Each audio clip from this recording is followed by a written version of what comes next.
Halo pemirsa, apa kabar Anda hari ini? Senang sekali saya Raden Madlias dapat kembali menemani Anda dalam sebuah program talkshow inspiratif. Ini dia Bincang Sehati.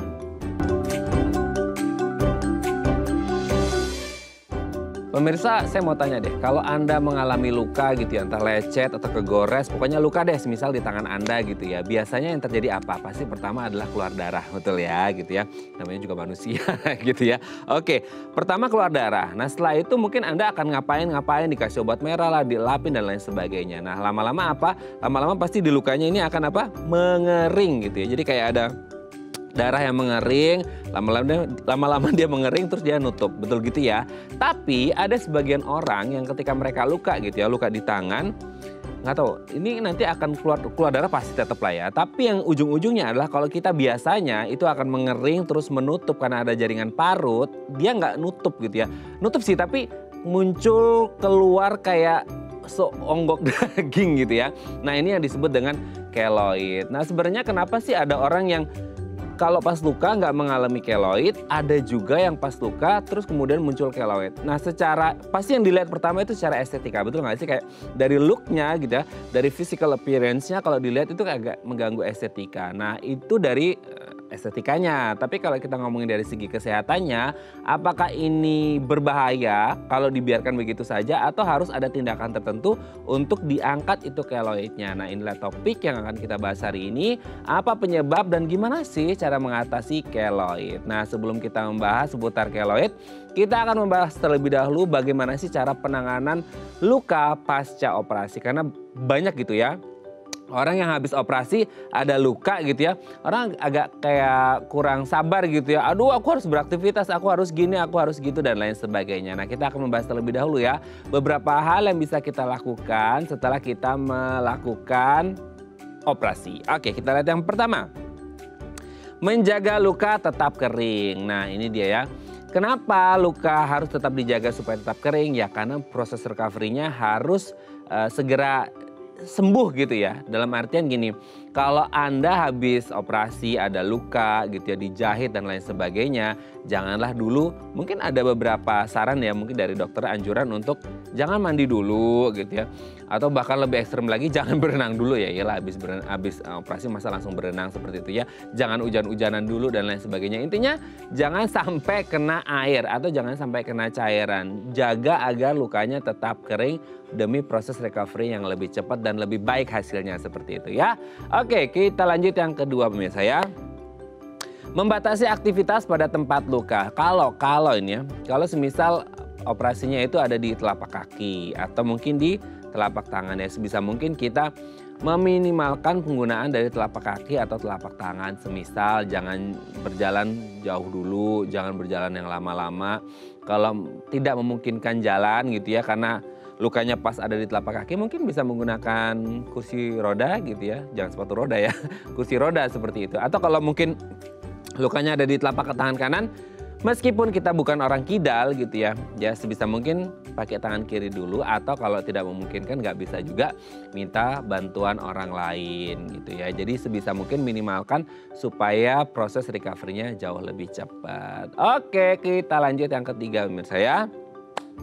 Menjaga luka tetap bersih, nah ini juga penting banget ya. Apalagi kalau selama pandemi kemarin kita harusnya kan udah belajar banyak tentang protokol kesehatan. Kemana-mana kita bawa hand sanitizer, kemana-mana kita cuci tangan sebelum ngapain. Nah begitu pun juga dengan luka pasca operasi. Kita harus menjaga lukanya tetap bersih supaya apa? Tetap steril, tetap higienis.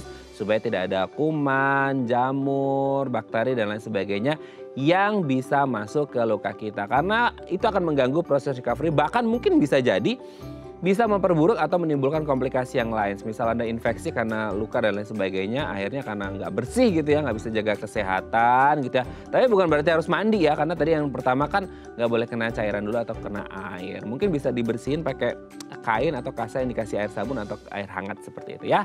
Oke, kita lanjut yang keempat pemirsa ya.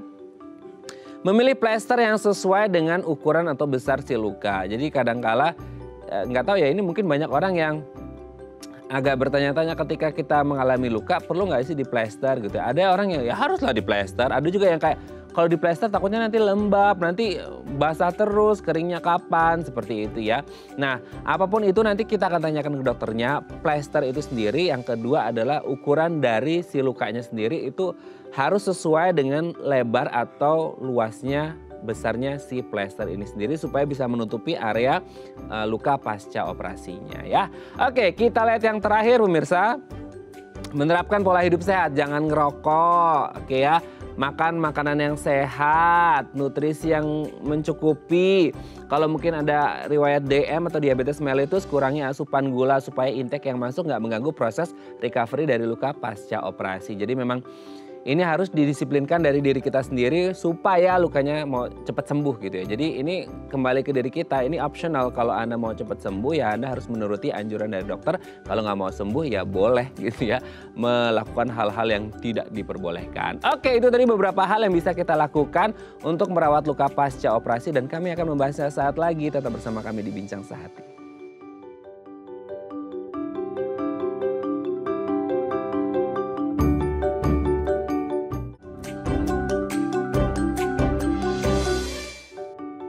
Baik, Anda masih bersama kami di Bincang Sehati. Tadi di segmen sebelumnya kita sudah membahas ya bagaimana sih cara merawat luka pasca operasi supaya lukanya cepat sembuh. Karena yang namanya luka itu harus cepat sembuh ya supaya tidak merasakan sakit lagi. Oke, nah untuk membahasnya telah hadir bersama kami di studio Bincang Sehati ada Dr. Ronald Nurjas, SPB Finax, spesialis bedah dari Rumah Sakit Medika BSD. Selamat pagi Dr. Ronald, apa kabar dok? Selamat pagi, alhamdulillah kabar baik. Alhamdulillah sehat ya dok ya. Oke dok, sebelum kita membahas tentang tema kita hari ini keloid gitu ya. Keloid itu kan satu hal yang sering kita temukan tapi kadang-kadang kita nggak ngerti itu bahayanya seperti apa. Tapi kalau ngomongin keloid biasanya kan muncul setelah terjadi luka. Nah kalau ngomongin luka biasanya orang pasca operasi juga pasti ada sisa lukanya lah ya karena habis dibedah juga ya. Gitu. Nah kita akan membahas apa sih yang harus kita lakukan setelah operasi supaya lukanya cepat sembuh. Yang pertama itu harus kering. Kenapa sih luka setelah operasi itu harus dalam kondisi kering, nggak boleh basah dok? Maksudnya ada indikasi tertentu kah atau ada risiko ketika luka pasca operasi itu basah gitu? Jadi luka itu kan artinya terjadinya goresan pada kulit kan. Betul. Kalau misalnya kedalamannya melebihi lemak, jadi kulit potong lemak, berarti kan dalam. Itu terjadi expose pada luka itu sendiri. Jadi kalau misalnya terjadi infeksi, itu berarti kan penyembuhan akan terjadi penundaan penyembuhan. Tujuannya supaya tidak terjadi penundaan penyembuhan, makanya harus dihindari faktor-faktor infeksi gitu. Makanya sebaiknya ditutup. Luka itu nggak boleh basah karena kalau ketika dia basah kan berarti air masuk. Nah, air itu dianggap sebagai media dari kuman. Makanya pasien-pasien yang kayak ditindik kan entah tindik di mana misalnya habis operasi udah bagus-bagus terus dia kena air dia pakai mandi jadinya kan infeksi. Oh, jadi yang ditakutkan adalah sebenarnya kalau semisal di air itu sebagai media ada kuman, bakteri dan lain sebagainya, dia bisa nempel ke lukanya gitu ya. Jadi terjadi infeksi dan penundaan penyembuhan. Makanya jadinya kalau dia udah nggak jadi sembuh kan jadinya kan basah. Betul. Nah, terbentuk pus. Nah, itu yang bahaya. Makin dalam nanti lukanya. Oh, jadinya proses penyembuhannya lebih lama ya. Tapi kalau kita ngebahas keloid itu ketika dia udah nggak ada infeksi, si jarak sekarnya, si lukanya jadi lebar. Nah, situlah terbentuknya penyembuhan yang abnormal. Oh, oke, nanti kita bahas lebih mendalam di segmen selanjutnya dok ya seputar keloid ya. Oke, kita lanjut yang kedua nih. Pasca operasi kita harus membatasi aktivitas terutama pada titik luka pasca operasi. Semisal operasinya kayak di bawah telapak kaki, ya telapak kakinya habis nginjak beling gitu ya, bukan main debus ya gitu ya. Nah, itu gimana tuh dok? Kalau saya sih saranin ya, mungkin itu ada ilmu lama. Jadi kalau jangan dipakai injak, sebaiknya diinjak. Oh gitu. Jadi kalau kita injak itu kan jadinya si keadaan luka lembab itu nanti tertekan kan. Jadi kalau misalnya luka di press gitu, pressure jadi terjadi pengeringan dari isinya itu keluar, nanti nempel di kasa. Harusnya dipakai. Oh justru harus dipakai? Iya.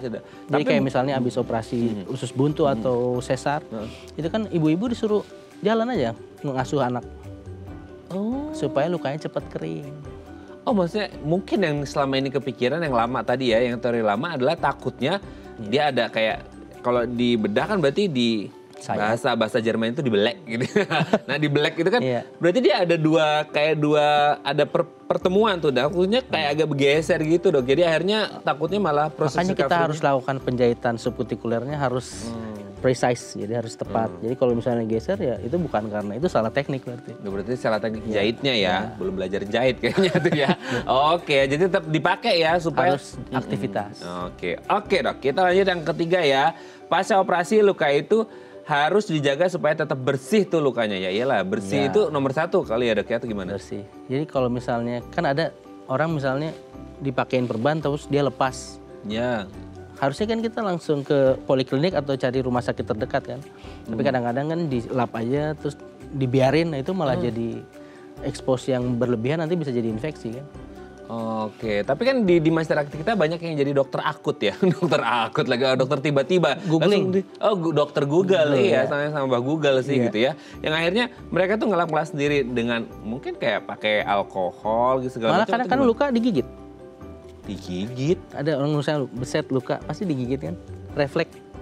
Oh, itu kan baru tahu kebun binatang. Oh, dari oral hygiene kan jadi kotor ke infeksi, itu bahaya. Betul. Memang sebaiknya dicuci air mengalir. Oh, harus pakai air. Tapi airnya juga berisiko nggak sih dok? Kan airnya ya, tadi. Itu kan emergensinya. Oh, emergensinya. Langsung ke poliklinik atau rumah sakit terdekat. Oh, pertolongan pertamanya tetap lah ya harus untuk air yang mengalir ya. Oke dok, kita lanjut ya. Dan selanjutnya plester. Nah plester gini, kadang-kala itu kita kepikiran plester itu oke untuk menutupi supaya higienis, supaya nggak kena kuman, penyakit dan lain sebagainya. Tapi kadang-kadang ada yang kayak lukanya masih agak berdarah, terus dikasih plester karena mungkin nggak punya obat-obat yang lain gitu ya. Takutnya tuh orang karena darah itu kan cairan, liquid gitu. Sehingga akhirnya kayak mereka ini bukannya tambah kering nih, malah tambah basah karena kekep gitu cairan di dalamnya. Gimana tuh dok? Jadi lukanya masih berdarah tapi ditekan. Sebaiknya ditekan dulu pakai kasa. Jadi ada waktu pendarahan, waktu pembekuan. Jadi ketika dia berdarah nanti dia akan beku. Kita tekan pressure selama paling lama 10 detik. Dia akan berhenti tuh darahnya, baru dipasang bandage gitu, plester. Nah, masalahnya kan tidak di semua rumah mungkin mereka punya P3K. Ya. Biasanya yang mirip ya warnanya putih gitu, tisu gitu dok. Bisa. Nah itu gimana dok? Itu bisa nggak sih? Itu emergency case bisa, tekan tisu. Luka sampai, tapi 10 detik pressure, mau lebih lama lebih baik supaya nggak terjadi pendarahan berlanjut. Nanti ketika dia terjadi waktu pembekuan, nah baru kita selama menekan, gini aja deh, kayak misalnya ke beset pisau. Kan ada orang ngiris nadi, tekan aja, tekan. Itu akan terjadi waktu pembekuan, jadi kita bisa life saving. Oh, itu berapa lama kira-kira menekan sehingga dia? Kalau dalam sampai rumah sakit tekan. Iya, nanti pas sampai rumah sakit baru kita stitch, kita jahit.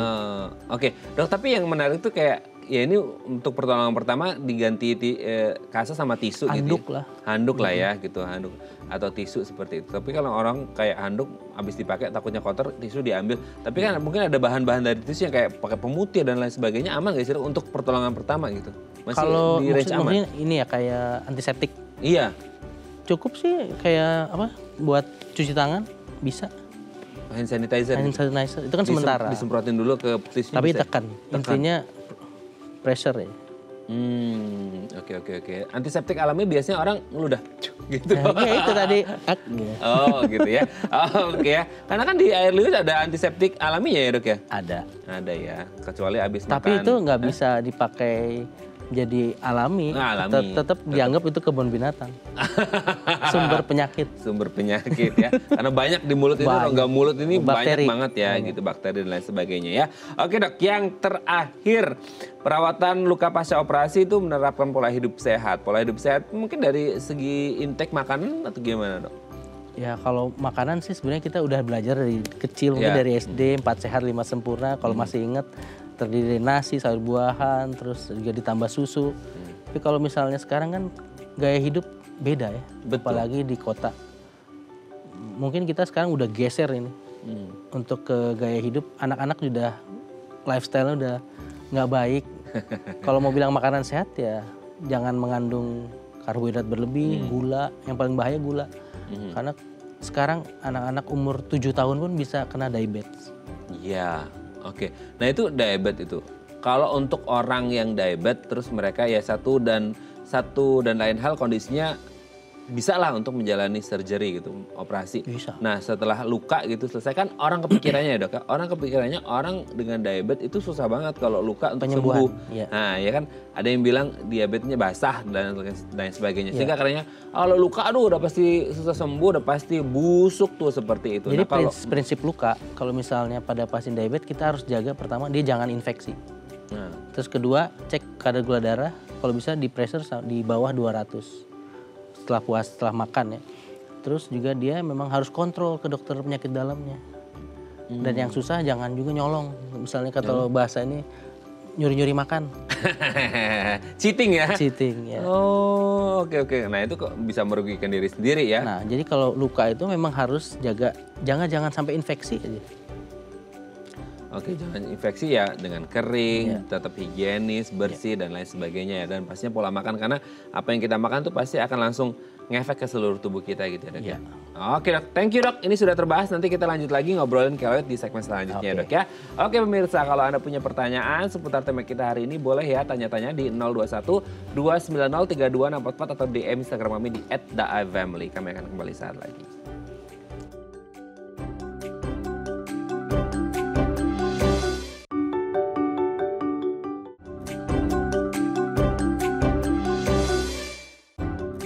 Baik, karena masih bersama kami di Bincang Sehati, kita masih membahas tema kita hari ini seputar apa sih penyebab dan bagaimana cara mengatasi keloid. Untuk sebagian orang mungkin ada yang pernah melihat keloid, mungkin ada yang belum seperti itu ya. Jadi mungkin kalau Anda pernah gitu atau tahu ada teman Anda yang habis luka terus kayak ada tumbuh gitu ya di garis lukanya gitu ya, kayak daging tumbuh gitu ya, warna ya kayak daging tumbuh deh gitu ya, senada sih kayaknya warna sama kulitnya seperti itu ya. Nah itu yang disebut dengan keloid. Nanti kita akan bahas ya apa itu keloid, penyebabnya dan gimana cara mengatasinya. Nah kalau Anda punya pertanyaan atau Anda mengalami keloid gitu ya, boleh di 021 290 3244 atau DM Instagram kami di @daifamily.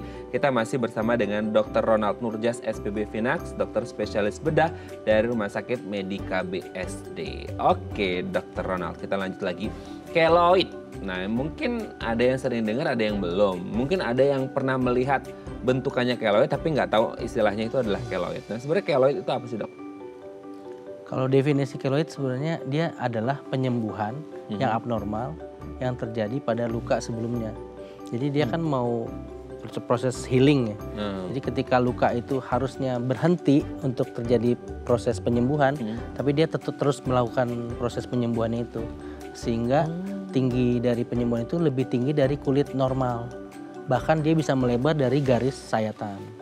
Oke, itu berarti maksudnya proses penyembuhannya lebih lama kah atau seperti apa?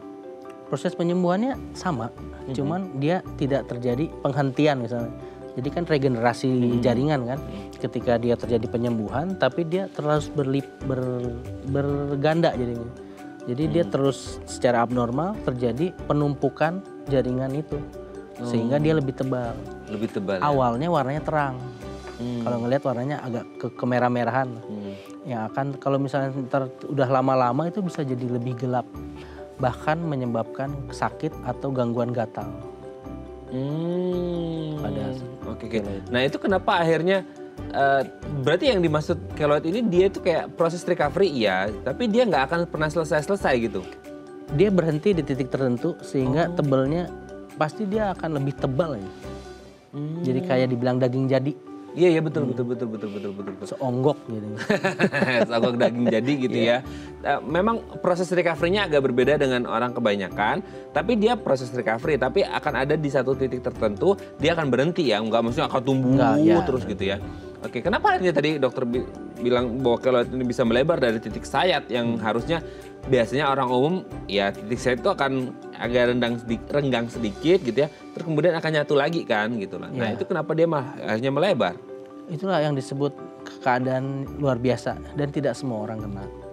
Biasanya itu punya riwayat baik dari bapak atau ibunya yang mengalami keloid sebelumnya, diturunkan kepada anak. Biasanya itu chance-nya lebih gede. Lebih gede ya. Oke. Tapi kalau untuk gambaran nih ya, gambaran mungkin ada pemirsa yang belum pernah melihat keloid. Jadi kayak keloid itu berarti dia akan segaris dengan Ngikuti arus luka. ngikutin arus luka. Iya. Kalau dia bentuknya lurus, dia akan kayak memanjang gitu. Oke, nih seperti di monitor ini ya, seperti itu ya. Iya. Ya, keloid. Tapi itu kayaknya ada yang agak tipis ya dok ya, agak tipis tapi ada juga yang kayak agak tinggi juga atau misalnya agak lebih tebal gitu. Iya. Lebih tebal. Ya, itu akan menyebabkan rasa gatal bahkan sakit. Oh gatal itu ya? Iya. Makanya dia datang ke dokter tuh untuk minta tolong diangkat kalau ke dokter bedah.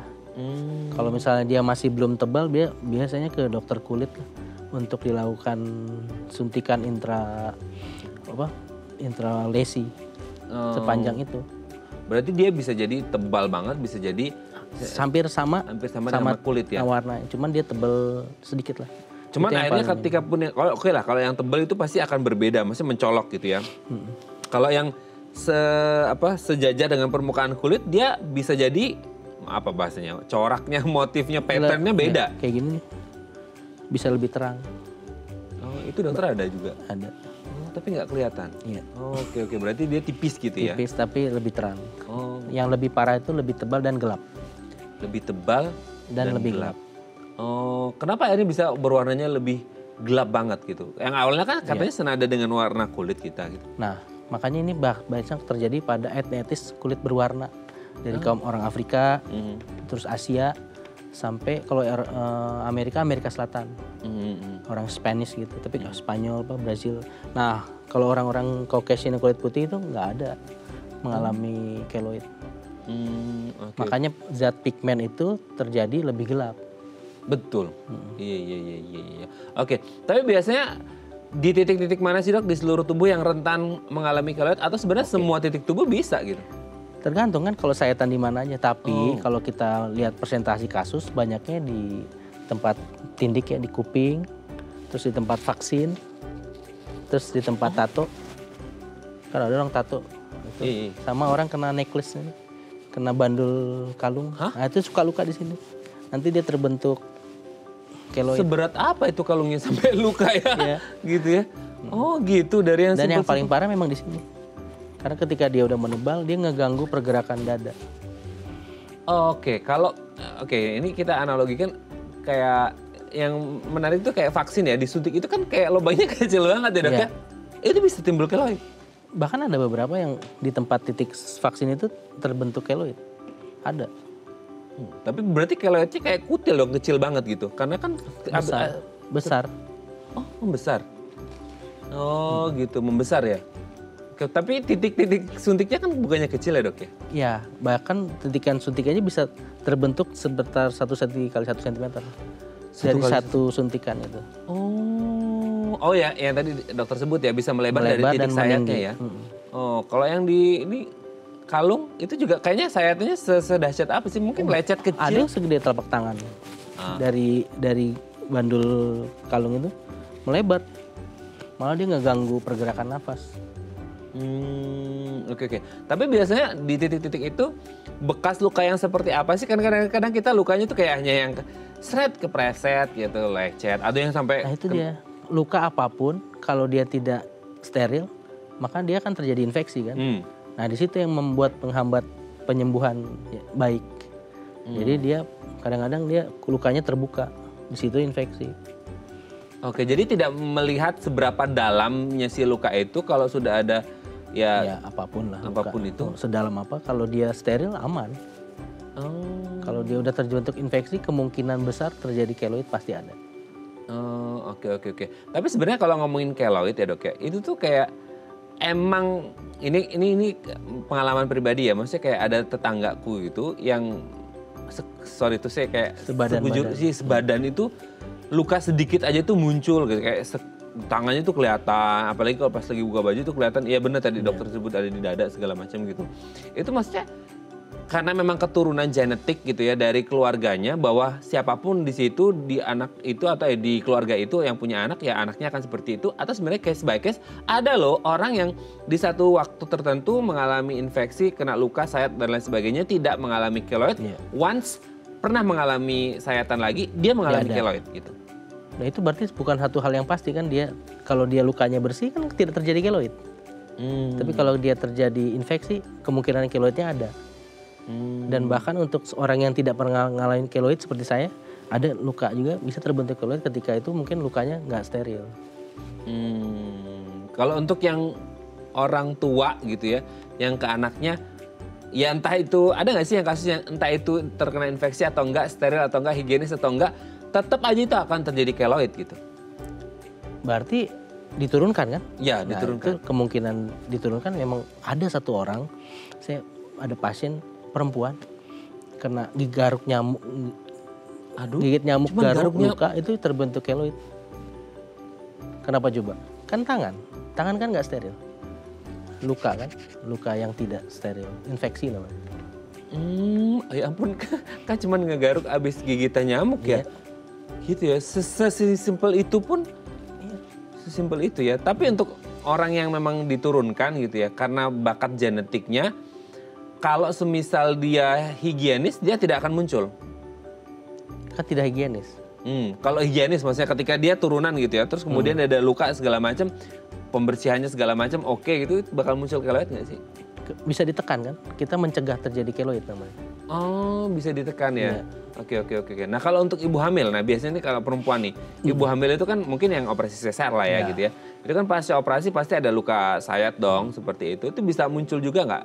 Let's say dari 2 orang deh, dari yang tidak ada bakat genetik keloid dan ada yang bakat genetik keloid. Jadi kalau penanganan luka itu pada sesar itu juga tadi saya bicarakan teknik operasi, bahan jahit yang dipakai, terus kedua kebersihan dari pas tindakan dan perawatan luka setelah tindakan. Kalau 4 itu semua baik, itu pasti lukanya baik. Tapi kalau misalnya dari awal, misalnya tekniknya salah, lukanya tidak satu garis, tidak satu level. Oh, ada? Ada yang tumpang tindih. Mungkin dokternya buru-buru kan. Buru-buru ya. Terus yang kedua bahan benang. Bahan benang kan makin mahal, bahan benang lebih baik diserap, mudah diserap atau diserap lebih lama, itu lebih baik yang tidak diserap lama kan. Karena ketika dia cepat diserap, lukanya lepas, dehiscence, nanti terbentuklah infeksi. Ya itulah keloidnya. Tapi perawatan luka, kalau dia misalnya kadang udah pulang dari rumah sakit, terus di rumah ada mungkin entahlah dia ada yang kenal perawat atau itu dia kerjain sendiri, kan bahan-bahannya nggak steril. Jadi harus satu kesatuan kalau mau perawatan luka itu. Oke, bener-bener teknik juga harus diperhatikan ya supaya nggak mengalami keloid ini sendiri. Oke. Oke dok, nanti kita lanjut lagi ya ngobrol di segmen selanjutnya ngomongin keloid. Terus apa yang harus dilakukan supaya, kan ada yang bilang estetikanya ya dari looknya agak mengganggu, terus bisa nggak mulus lagi, nanti kita bahas ya dok ya di segmen selanjutnya ya. Oke pemirsa, kalau Anda punya pertanyaan tentang tema kita hari ini boleh ya di 021 290 3244 atau DM Instagram kami di @daifamily. Kami akan kembali saat lagi.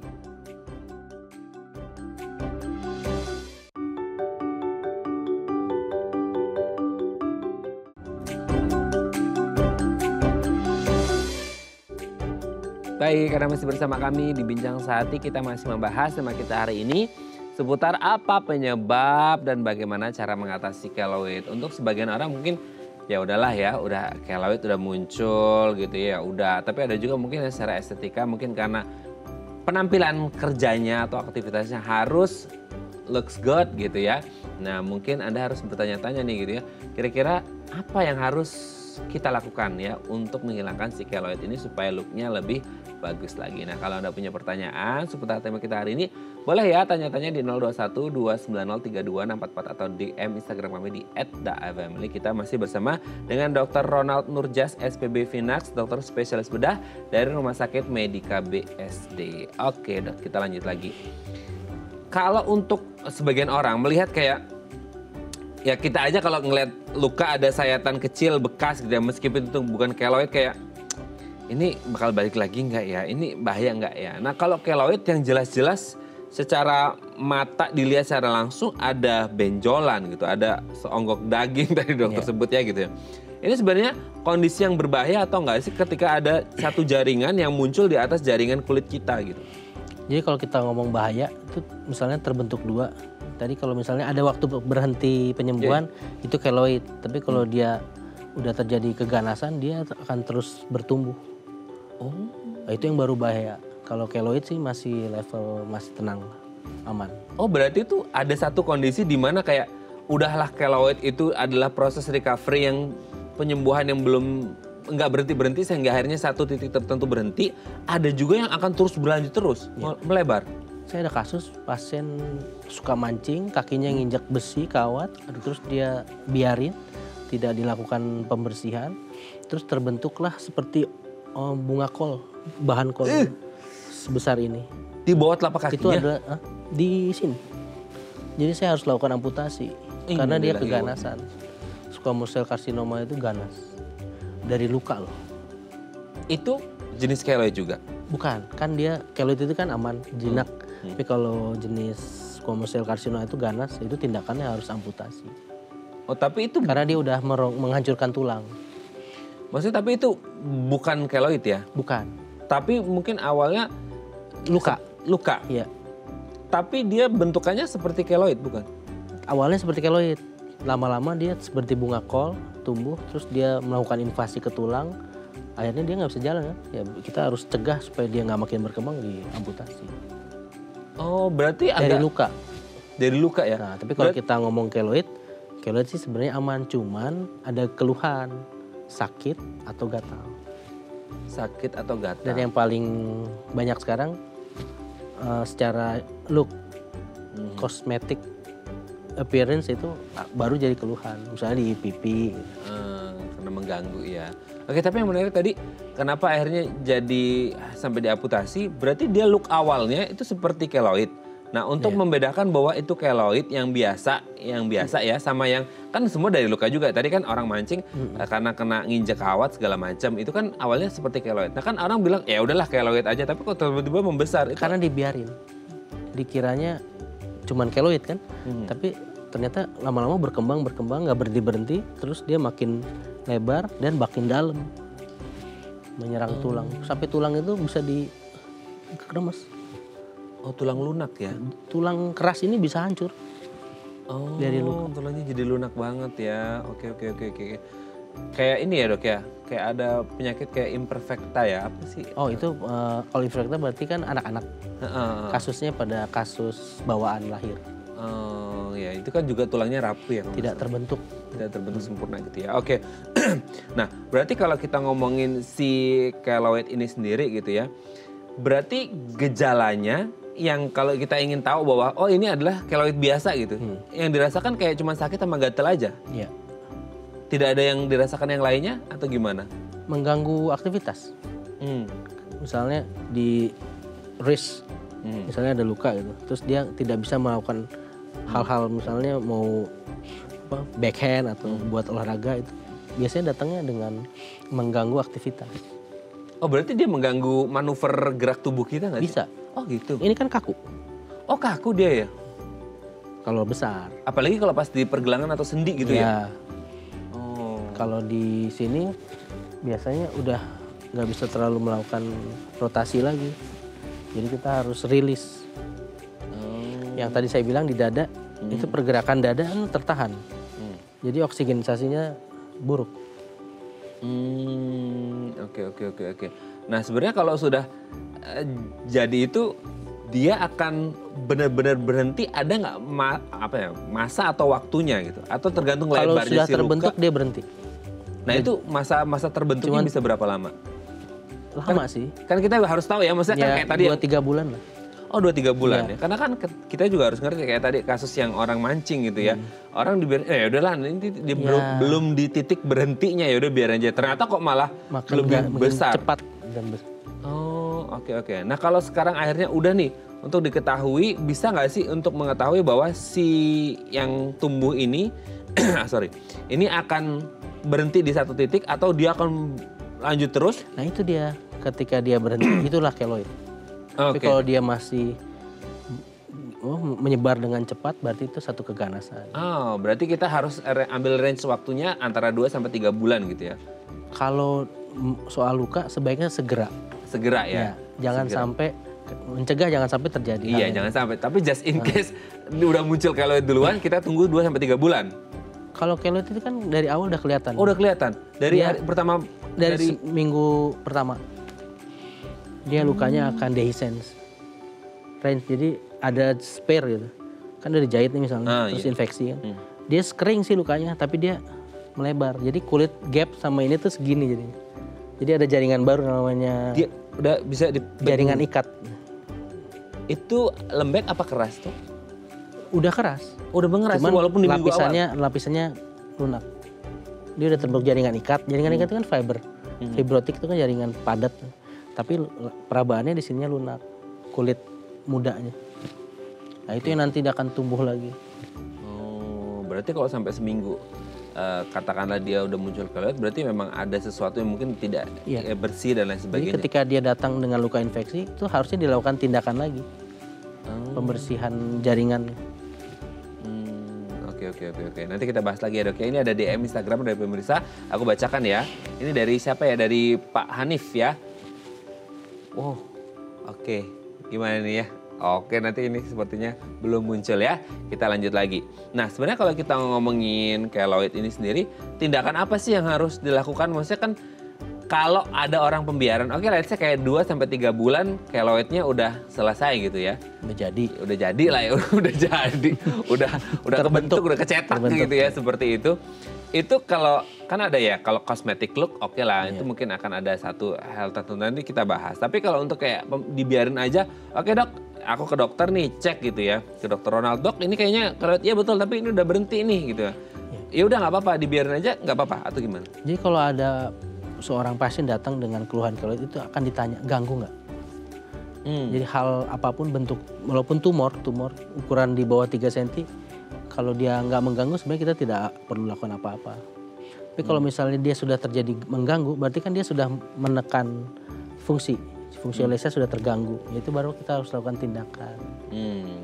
Oke dok, sebelum lanjut, ini ada penelpon ya. Kita sapa terlebih dahulu. Halo, selamat pagi. Dengan siapa di mana? Halo, selamat pagi. Dengan siapa di mana? Selamat pagi. Selamat pagi, Bu. Ibu Ratna. Ibu Ratna di Jakarta. Pagi. Iya, selamat pagi Bu Ratna. Ya, silakan Bu Ratna mau tanya apa ke Dokter Ronald? Mengenai keloid ini. Gimana, Bu? Keloid. Oh, keloid ya. Saya itu punya keloid sudah berpuluh tahun.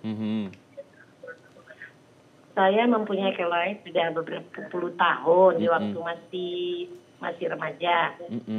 Tapi sekarang masih tetap tumbuh, malah menjalar. Sedikit ke bawah gatal dan rasa sakit. Oke. Ini dahulu mungkin gara-gara saya mendapatkan suntikan di sekolah di waktu SMP. Suntikan apa saya nggak tahu, sudah diharuskan. Jadi sampai sekarang keloidnya tumbuh. Oke, suntikannya di lengan ya Bu ya? Iya, di lengan sebelah kiri. Jadi tumbuh dia, gatal, kadang-kadang sakit. Oh, apakah dia bisa dioperasi itu? Oke, itu menjalannya bisa atau sampai menghilangkannya, betul. Menjalannya udah sampai mana itu, Bu?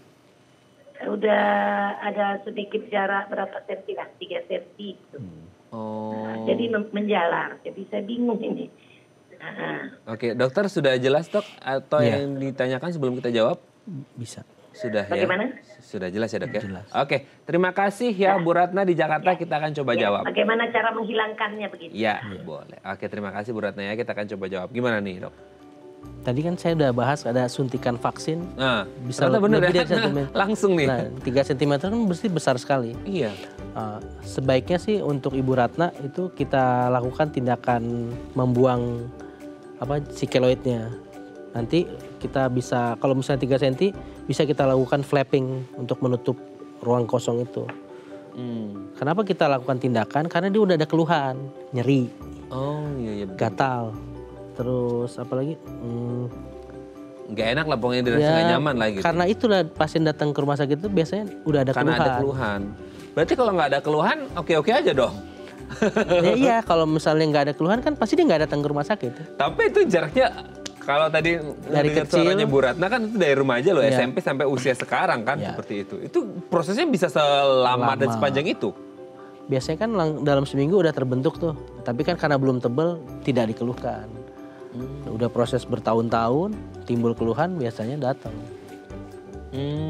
Nah itu tindakannya harus eksisi, flapping, habis itu kita lakukan, udah terbentuk kita jahit kan, kita lakukan suntik corticosteroid selama 6 kali, sebanyak 6 kali selama 3 bulan. Jadi range-nya 2 minggu sekali. Oke, berarti setelah puluhan tahun yang disampaikan oleh Bu Ratna tadi, tetap masih bisa aman ya? Maksudnya bisa dilakukan ya? Bisa, angkanya juga masih 3 cm masih masuk akal lah, mesti kita tindakan. Dari saya kepikirannya apa tuh, Ibu Menjalar tuh udah kayak gini kan udah puluhan tahun kan kepikirannya gitu ya dok ya? Menjalar setangan-tangan ya? Iya puluhan tahun dari SMP sampai usia Bu Ratna sekarang 3 cm ya. Oke ya, semoga ini bisa menjawab pertanyaan Bu Ratna, tetap bisa ya. Nanti kalau butuh apa-apa boleh hubungi Dr. Ronald ya. Oke, terima kasih Bu Ratna dan tetap semangat ya. Semoga sehat selalu. Oke dok, kita break terlebih dahulu. Nanti kita lanjut lagi ya di segmen terakhir ya dok ya. Oke pemirsa, kalau Anda masih punya pertanyaan boleh di 021 290 3244 atau DM Instagram kami di @daifamily. Kami akan kembali saat lagi. Kok dokter?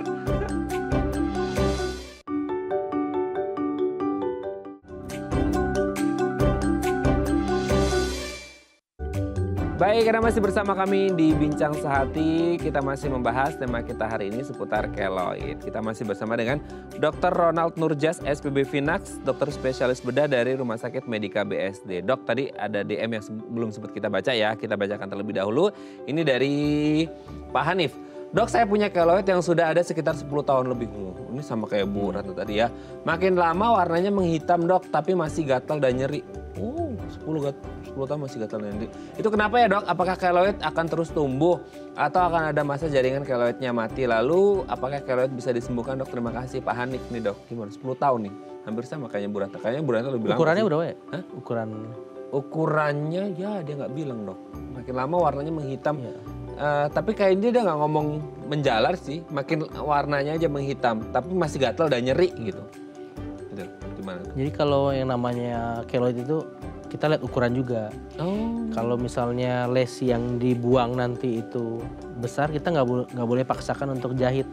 Ketika jahitan itu tension, dipaksa itu malah nanti jaringannya mati, balik lagi jadi keloid. Jadi kalau misalnya mumpung masih kecil, sebaiknya dilakukan tindakan.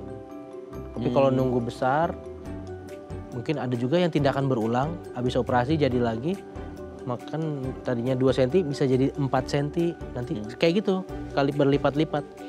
Jadi baru kita harus lakukan skin graft. Maksimal di berapa sih dok? Maksudnya jaraknya supaya dia tetap bisa ditarik lagi, nyatu lagi gitu? Perbandingannya 2:3. Itu perbandingan gimana? Paling besar, 2 cm, 3 cm ke samping. Itu yang paling nyaman. Jadi kalau misalnya ukuran 3 cm masih oke lah. Tapi kalau udah di atas 3 cm, 4 cm itu udah harus skin graft. Skin graft itu gimana? Skin graft itu kita tandur kulit. Kita ambil dari kulit dia sendiri, kita jahitkan ke kulit itu supaya nutup lesinya. Kalau nggak jadi keloid lagi. Kulitnya diambil bolong dong dok? Enggak. Bisa. Nanti abis itu kita suntik lagi dengan corticosteroid supaya dia tidak jadi keloid lagi. Oke. Kalau misalnya kecil dan masih, ini juga ada tindakan lain selain tindakan operasi. Misalnya pasien datang masih 0,2 mili lah tingginya. Itu bisa kita suntik dengan corticosteroid langsung. Nggak perlu. Nanti warnanya berubah jadi lebih terang. Terus juga kalau ukuran nyusut enggak ya, tapi perubahan warna aja. Dan mencegah untuk tidak tertumbuh lagi. Oke, tapi dia bisa, maksudnya benar-benar kembali sewarna kulit kita nggak sih? Enggak, pasti warnanya beda. Pasti beda ya? Sampai kapanpun itu pasti akan beda ya? Beda, warnanya biasanya lebih terang. Kalau udah di terapi ya. Tapi kalau nggak di terapi dia ntar lama-lama tuh makin gelap. Oke, nah setelah itu dia jaringan di atasnya ya, kalau setelah treatment lah seperti apa ya diangkat seperti itu, dia akan lembek lagi kayak kulit atau ada tetap sisa keras? Lebih tebal. Lebih terasa lebih keras. Tapi kerasnya sama dengan keloid awalnya? Enggak, kalau di treat ya. Jadi dia akan lebih soft. Nah oke, itu untuk yang masih agak kelihatan ya range-nya seperti itu. Kalau udah yang kayak masih jaraknya tolerable lah gitu ya, masih bisa disatuin lagi sama kulitnya gitu ya. Apa sih, ada nggak, maksudnya gini, ada nggak kemungkinan dia bakal jadi lagi? terjadi lagi. Jadi kita harus ikutin tadi, habis itu kita rawat lukanya, jangan sampai infeksi. Setelah itu kita lakukan tindakan suntik sebanyak 6 kali. Sama pasiennya juga harus dimotivasi, jaga kebersihan. Kadang-kadang kan garuk, kalau kasanya dibuka digaruk-garuk, kopek-kopek. Oke, jadi sebenarnya faktor yang lumayan penting Dari tadi steril. Oke, kebersihan gitu ya. Tapi di luar kebersihan itu kalau ada ya, maksudnya kalau ada faktor kayak yang tadi kita bahas di awal genetik itu bisa lebih parah lagi dong. Lebih pasti.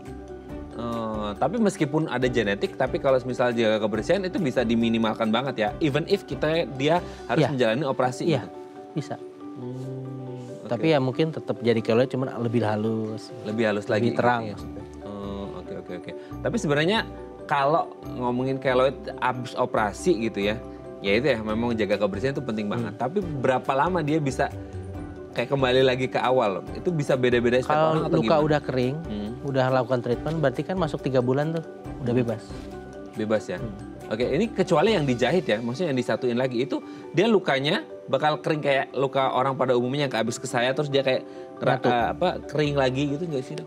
Kalau kita rawat nih seminggu, lukanya udah kering, itu berarti kan udah bebas. Nah, kita mulai treat suntik 6 kali itu. Suntik itu untuk apa itu dok? Untuk mencegah supaya tidak jadi keloid dan juga mencegah pelebaran dan peninggian. Oh, oke. Karena masih ada potensi lagi meninggi ya?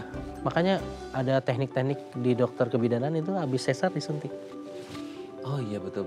Jadi kan kadang warnanya ada garisnya tapi terang. Iya betul. Karena kayak terlihat ada list gitu ya, beda sendiri gitu ya. Smile gitu. Oke, Dr. Ronald, thank you. Ini sudah berbagi informasi seputar keloid. Semoga ini menjadi pencerahan, terutama untuk mungkin tadi ya ada Bu Ratna juga dan Pak Hanif yang sudah tanya-tanya. Nanti kalau ingin tanya lebih lanjut boleh ya menghubungi Dr. Ronald. Thank you dok, sehat terus. Salam untuk keluarga di rumah dan teman-teman di Rumah Sakit Medika BSD ya dok ya. Sehat selalu dok. Terima kasih.